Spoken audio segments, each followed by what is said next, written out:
अस्सलामु अलैकुम वरहमतुल्लाहि वबरकातुह। हक़ी बात बोल, इस ख़ास एपिसोड में आपका इस्तकबाल है।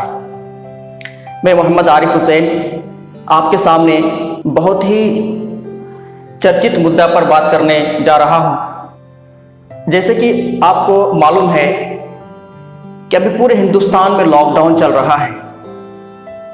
21 डेज के लॉकडाउन के बाद एक बार फिर 19 दिन के लिए लॉकडाउन लागू हो गया है।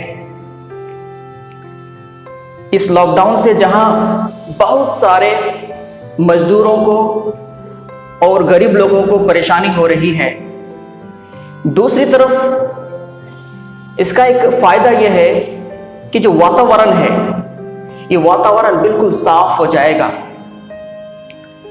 तो एक तरफ नुकसान है, दूसरी तरफ फायदा है। और सबसे बड़ा जो फायदा इस लॉकडाउन का है वो ये है कि जो कोरोना वायरस है, जानलेवा एक वायरस है, उससे देश सुरक्षित हो जाएगा, देश बच जाएगा। इसीलिए लॉकडाउन किया गया है। हमने यह भी सोचा था कि पूरे हिंदुस्तान में जो नफरत का माहौल बनाया जा रहा था और मीडिया के द्वारा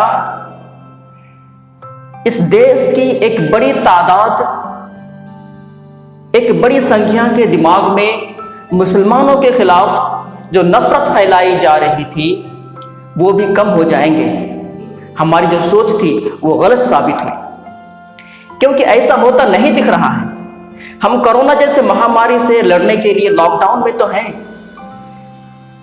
इससे हमारा वातावरण साफ हो रहा है, कोरोना वायरस से भी हम बच रहे हैं। लेकिन जिस वायरस से हम बचना बहुत दिनों से चाहते हैं और जो कोरोना वायरस से भी ज्यादा खतरा वायरस है, उससे हम नहीं बच पा रहे हैं और नहीं बच पाए। हम देख रहे हैं कि आज भी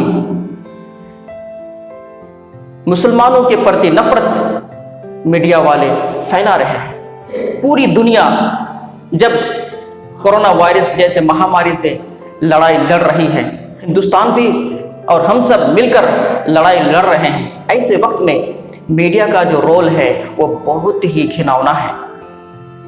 सब लोग ऐसे मीडिया वाले पर पाबंदी लगाने की मांग कर रहे हैं, उनके लाइसेंस रद्द करने की मांग कर रहे हैं। लेकिन ऐसा हो सकता है क्या?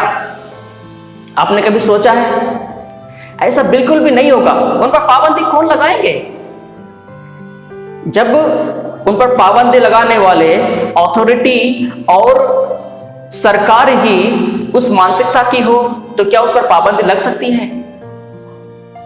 तो उन पर पाबंदी नहीं लगेगी जी। तो जो कुछ भी हो रहा है कोई संयोग नहीं है, बल्कि इसके पीछे सोची समझी मानसिकता है। वो लोग योजनाबद्ध तरीके से ये सारे काम अंजाम दे रहे हैं। हमारे कहने से कुछ भी नहीं होने वाला। इसीलिए हमें इसका हल और तोड़ निकालना चाहिए। हम अगर इसकी हल की बात करेंगे तो हमारे सामने बहुत सारे रास्ते खुल जाते हैं, बहुत सारे सोच आते हैं, बहुत सारे जवाब भी आते हैं कि हम कैसे करेंगे। हमारे पास रिसोर्स नहीं है, हमारे पास जराई नहीं है, हमारे पास पैसे नहीं है, हम कैसे कर सकते हैं उनका मुकाबला? उनका मुकाबला सिर्फ हम कहने से नहीं होगा। उनका मुकाबला हम जो रोना रोते हैं उससे नहीं हो सकता है। उनका मुकाबला हमें करना होगा। उनका मुकाबला करने के लिए हमें सामूहिक तौर पर भी और इंडिविजुअल व्यक्तिगत तौर पर भी काम करना होगा। इसका मतलब यह है हर आदमी को मीडिया के फील्ड में दखल अंदाजी करनी चाहिए। अपने आप को इस फील्ड में दाखिल कर दीजिए, क्योंकि हर व्यक्ति के पास आज साधन है, हर व्यक्ति के पास आज रिसोर्स है, हर व्यक्ति के पास आज सोशल मीडिया है, जिसके जरिए से वो मीडिया के काम को बखूबी अंजाम दे सकता है। अपने लेवल में जो जहां है उस लेवल में अपनी खबर को दुनिया के सामने पेश कर सकता है, ला सकता है।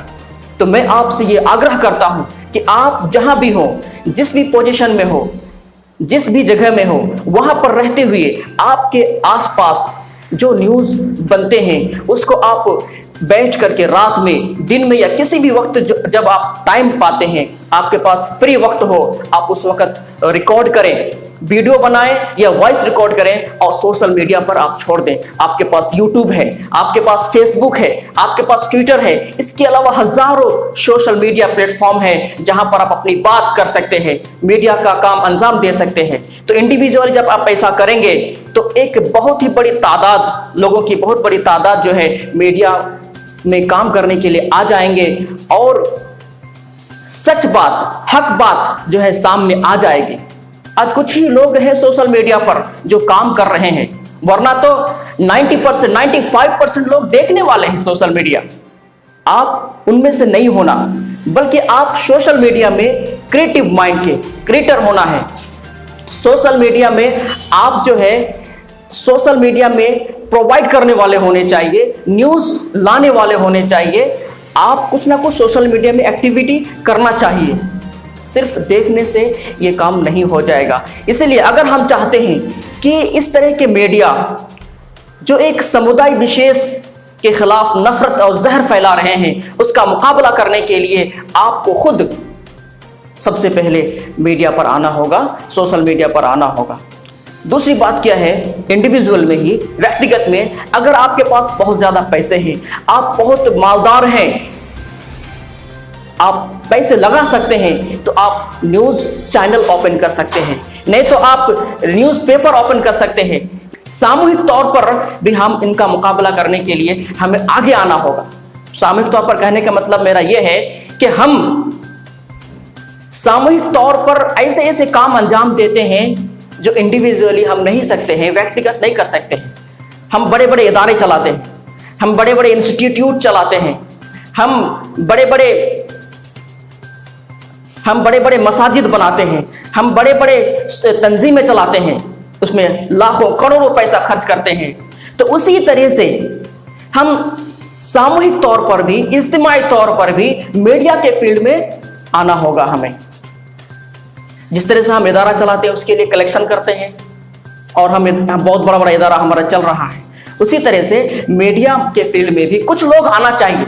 जो लोग भी इस वीडियो को देख रहे हैं, अपने अपने लेवल में चर्चा कीजिए और जिस तरह से इदारे चलाते हैं, तंजीमें चलाते हैं, संगठन चलाते हैं और इंस्टीट्यूट चलाते हैं, उसी तरह से मीडिया हाउस भी चलाने के लिए इज्तिमाई तौर पर कोशिश कीजिए।